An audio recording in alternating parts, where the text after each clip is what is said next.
Well, it's Skull and Bones Day. Oh. Know that. I did not even know it was Skull and Bones Day until I went on Conspiracy Reddit.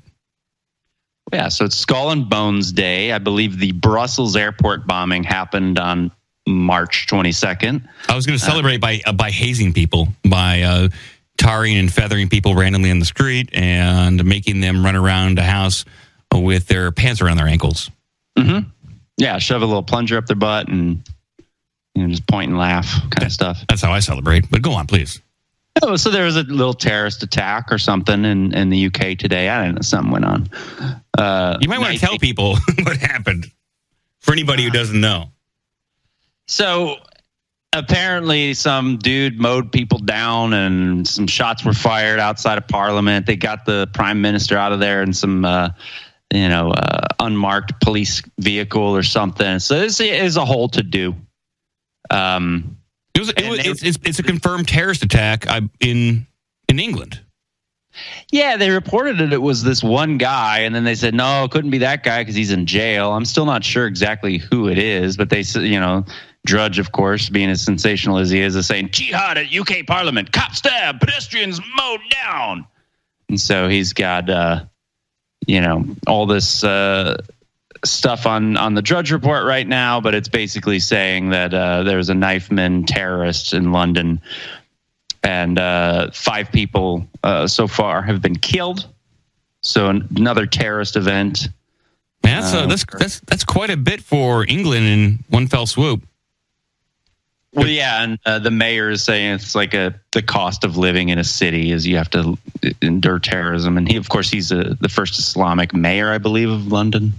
Yeah, I believe so. Yeah, it's fine. I don't have anything against Islam, but it's like I don't know if that's. I mean, if it were my city and people I loved, and they were saying, "Yeah, deal with it," I don't know how happy I'd be to hear that. So I wouldn't care either way as long as they uphold the. What do they live by over there? The Magna Carta? I don't know. What do they got? What is that? 1216? Yeah, I mean, what are they about? The Mayfair? Do they still abide by the Mayflower Compact? I do. I think I never forget about it. I carry one around with me. Yeah. I'm an indentured servant, but that's a different thing. I don't know. I mean, they have their own laws and rules in Parliament and all that stuff, and apparently the Queen doesn't run anything, even though she does. But yeah, they had a little terrorist event. This is like I said, in 322, the Brussels airport bombing happened, and I thought we could look a little bit at Skull and Bones, which I think we've talked about on the show before, but I don't know how much we've dove into it. I don't think we've talked about it, but I think we've only talked about it maybe as a fraternity that a lot of politicians and members of the ruling elite belong to. Mm-hmm. Yeah, it's an interesting little thing. It used to be a conspiracy theory, and there's a guy named Anthony Sutton wrote a book. I have this book. It's actually a pretty decent read. You go through it fast, and he has source documents in the book, but years ago, he appeared, he's dead now, but he appeared on a show where he talked about this, and I figured might be interesting to look a little bit at this, and you can stop me whenever, but I have just a few clips, and we can see how it relates to what's happening today and see if there's any connections. So here's our little intro.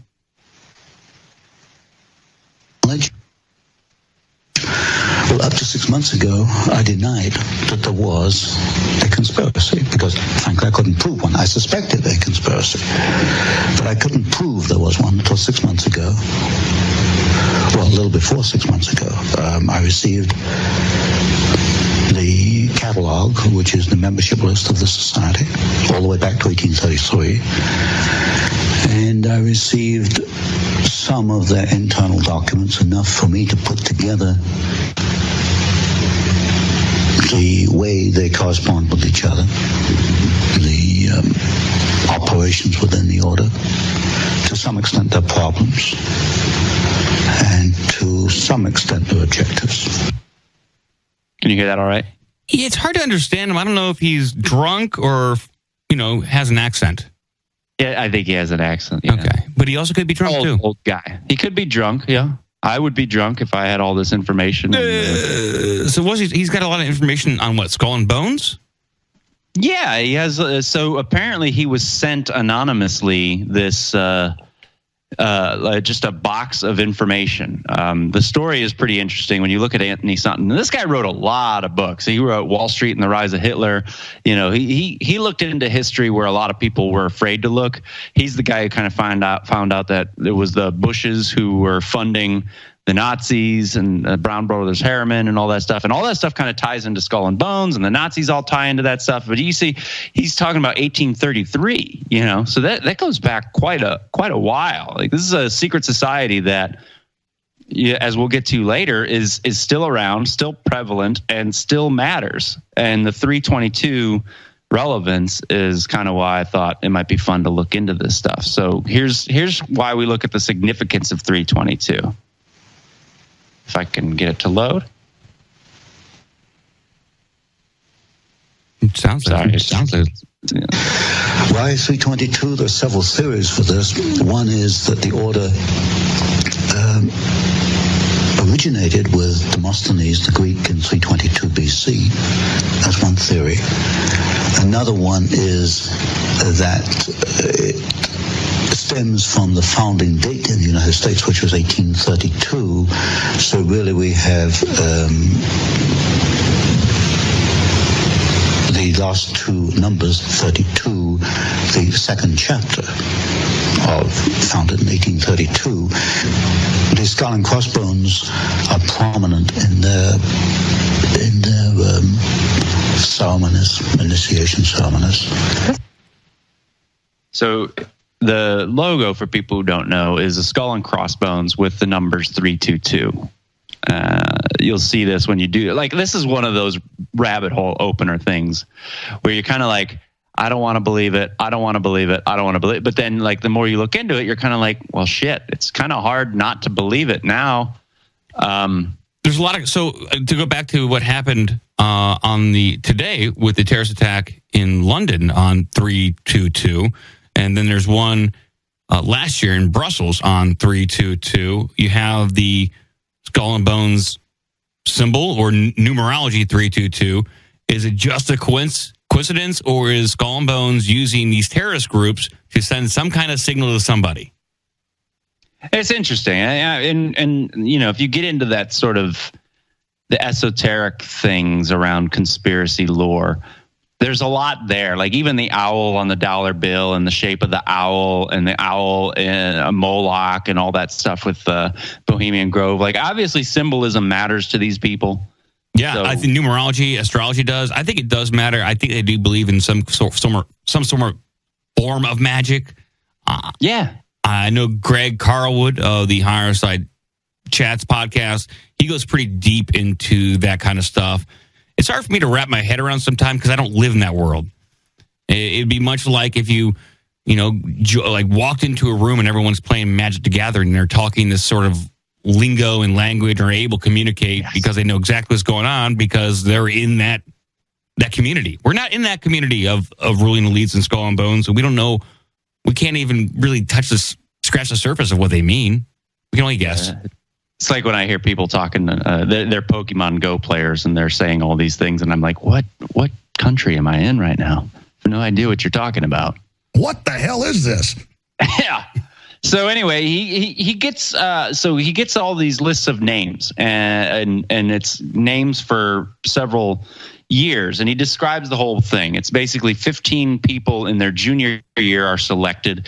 They become what they call knights, and then in their senior year, which is, this is one of the few, Skull and Bones, as well as some others in these, elite universities, they have senior societies, not fraternities, not like when you're a freshman and you're initiated and you're pledging. These are for juniors who are tapped. And 15 for Skull and Bones are tapped every year as juniors, and they become knights, and then they become initiated in their senior year, which involves like laying in a coffin and all kinds of crazy stuff. There's video and stuff out there. I want to be a wizard. Yes, that'd be nice. You can't though. You have to join the KKK for that. Oh shit! No, I'm not doing that. So anyway, he says that the documents that he has, and this guy's a historian with the Hoover Institute, so he's no slouch. He's a PhD historian. So he tracks down the careers of some of these people, and that leads them to ask, like, which Skull and Bones members are there potentially around today? And I thought that the answer was relevant as it pertains to the last maybe 15, 20 years of what's happening. The Hoover Institute? Yes. Fucking. While doing that, I came across some interesting documents. Some members apparently are not too happy once they become involved with this after 10 or 20 years. One member in particular left a memorandum. He wrote it in 1932. He was buried away in his papers. I don't think anybody found it before I did. And it was a 6-page memorandum on the order, naming some of the members, and said it was the most sordid thing ever happened in the history of man. So, but to come back to my point, I have to reconstruct the objectives. What are the objectives? In the words of one member, might is right. If you have the power, you use it to achieve your objectives. What is the objective? As you look at the histories of individual members, it can only be one thing: to acquire power, to keep power, to use power for their own purposes. Now that I can see that. I mean, anybody who stays in power, I think, wants to keep it in some way, whether or not they're acting in the same capacity. Just look what President Obama is doing now. He's wielding a lot of power with protest groups, and has openly said that through various channels of communication that he doesn't want the Trump administration to succeed. And I think even a lot of the Democratic protesters want to undermine the current administration. That's a way to keep power.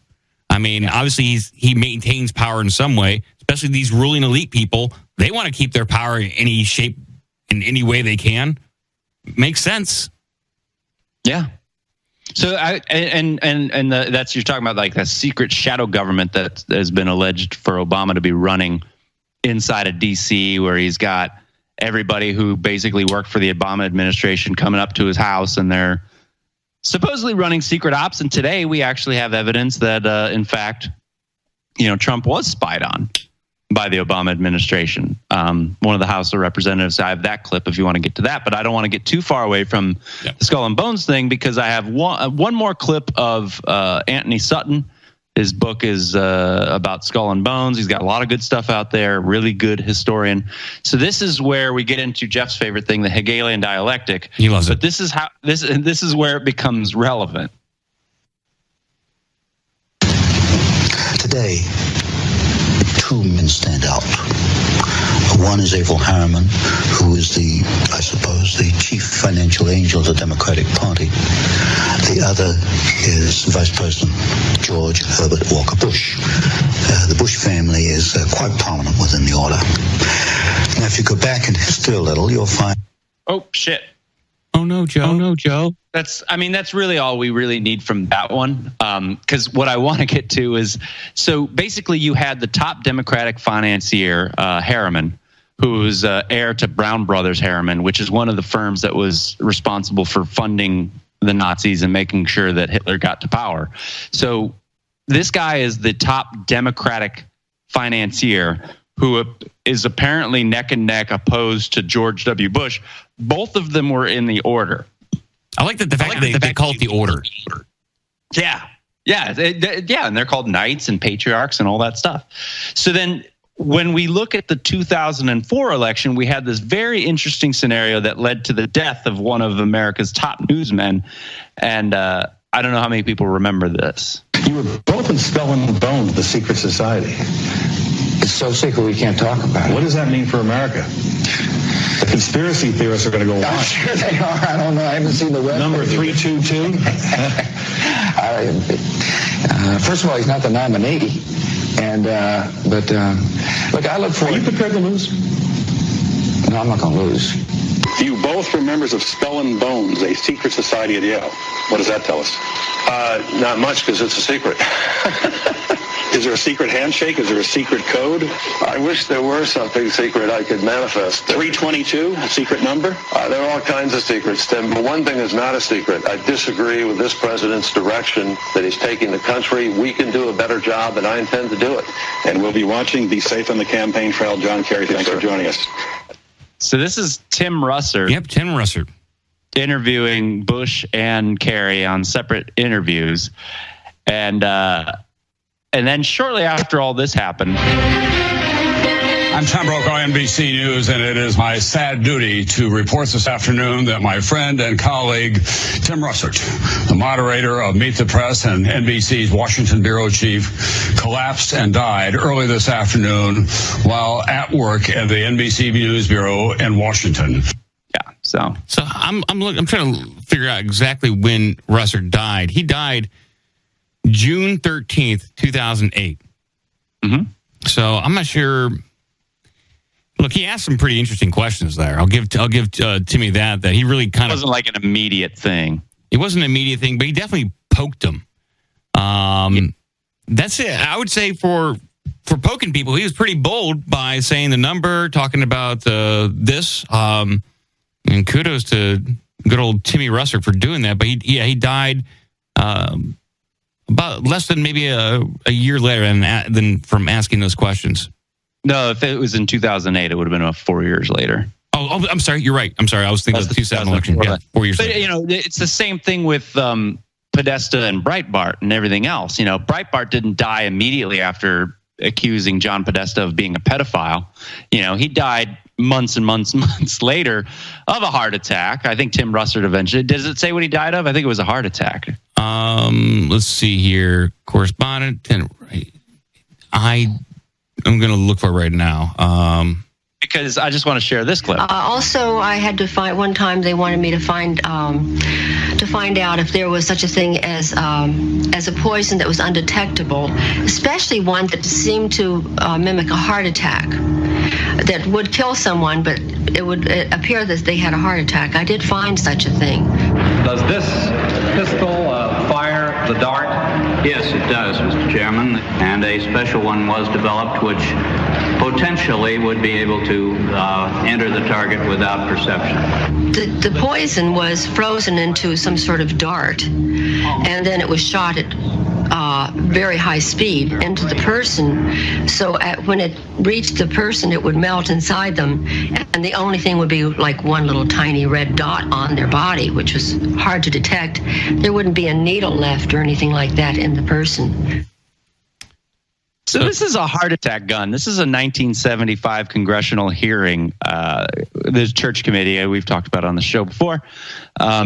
This is from 1975. Now, if you look into Skull and Bones, 322, Skull and Bones Day, Skull and Bones and the CIA are intimately connected, as well as the OSS, which was the precursor to the CIA. And so, to think that the CIA had a heart attack gun in 1975 and before, you just have to wonder, what kind of radical, crazy technology do they have now to get people to die? And it makes me think of people like Michael Hastings, who apparently was close to a lot of this pedophile CIA spying stuff, whose car was not hacked, but was probably hacked. Russert died of a heart attack. Yeah. Hey, the gun works. I mean, that should be a buzz. I mean, we should be. I don't know if we should be cheering that he died of a heart attack, but he did die of a heart attack. It said that he had a history of coronary artery disease, led to an infraction in ventricular fibrillation, blah, blah, blah, blah, blah. But who knows? I do like the theory that he was killed, or, they used a heart attack gun on him. Who knows? But I like the theory that Breitbart was taken out. He rubbed a lot of people the wrong way. That's for sure. Oh, man. And I've been watching a lot of Breitbart lately, and I almost feel like Breitbart, the organization, the news website, has become a pale failure compared to what Andrew Breitbart was about. Like, if I go back and I watch some of these videos of Andrew Breitbart, man, this guy had some really wild and great ideas. He reminds me of Matt Drudge in a way, where he's talking about like the democratization of information and journalism. And I think that this is why you would make an example of a guy like Breitbart, because he does say all this stuff. And the funny thing about the Breitbart death is that his coroner dies of cyanide poisoning, like a couple days later or something, after the coroner investigates Breitbart's death. There's just too much craziness around that thing. Pretty good, huh? Yeah. Well, I mean, are they going to take out Alex Jones? I mean, no. Alex keeps saying that he's going to be taken out. This is real. It's real. I'm mad. They keep saying, like, he's on air every day that he's going to be taken out. The lowest form of crap. I heard him today talking about how he's lost 80 pounds. Yeah. Jesus, such a maniac. Yeah, he is. Anyway, because this is a real podcast, folks.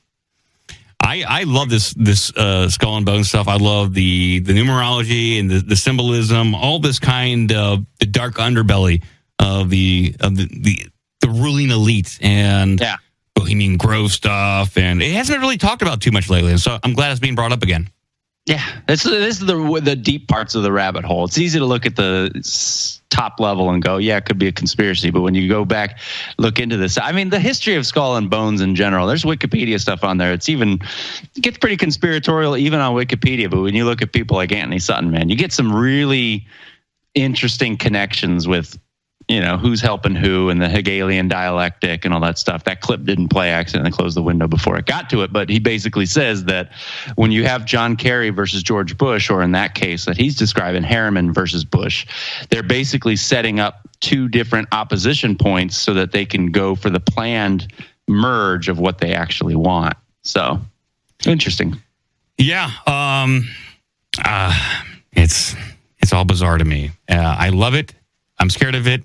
I want to be a part of it. Mm-hmm. I might want to sex it up a little bit. Yeah. What is all this stuff?